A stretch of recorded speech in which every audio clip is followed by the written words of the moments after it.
Digital citizenship is being part of a world, acting and behaving appropriately, and finding ways to improve yourself and others in the online community. There are 9 elements in digital citizenship, which are broken down into 3 categories. The first category is respect yourself, respect others.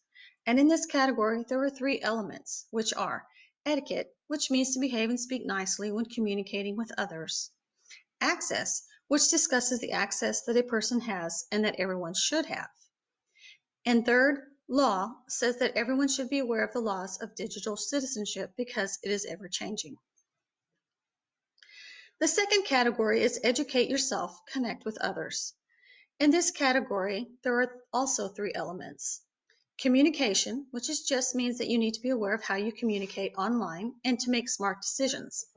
Literacy is that everyone needs to keep up with digital changes and that they're ever changing. And commerce, which is there to make people aware of what they are buying and is it legal. Finally, the third category is protect yourself, protect others. This category is the one that most school districts and businesses seem to find their time focusing on.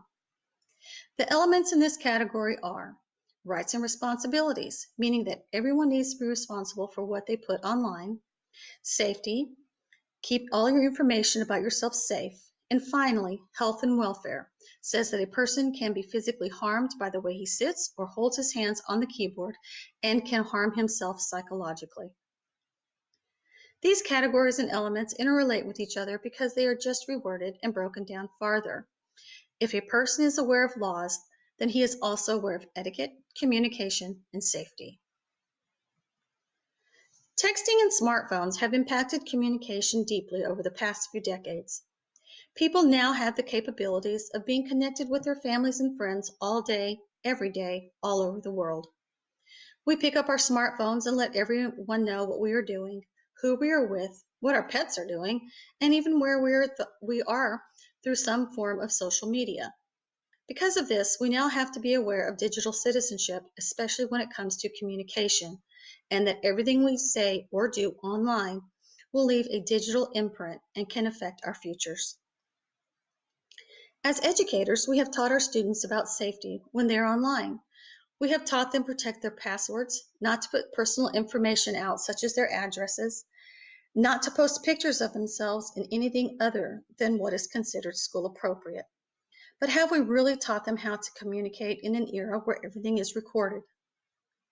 Students need to be aware that anyone, anywhere can see what they were doing and even conversations they may have in chat rooms, Snapchat, Instagram, or what other else type of social media they may be using. It is our jobs as educators to teach them to communicate properly, leave only positive things online, awards, accomplishments, and other niceties that will not harm them when a future employer, college, or university will check their backgrounds.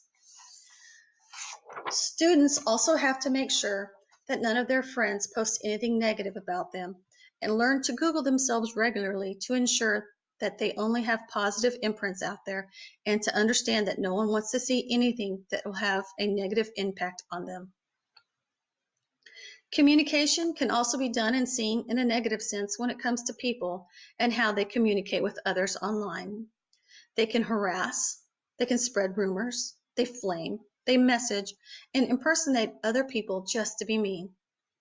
This type of communication is called cyberbullying, has led to the increase of teen suicide, and has finally become against the law in most states.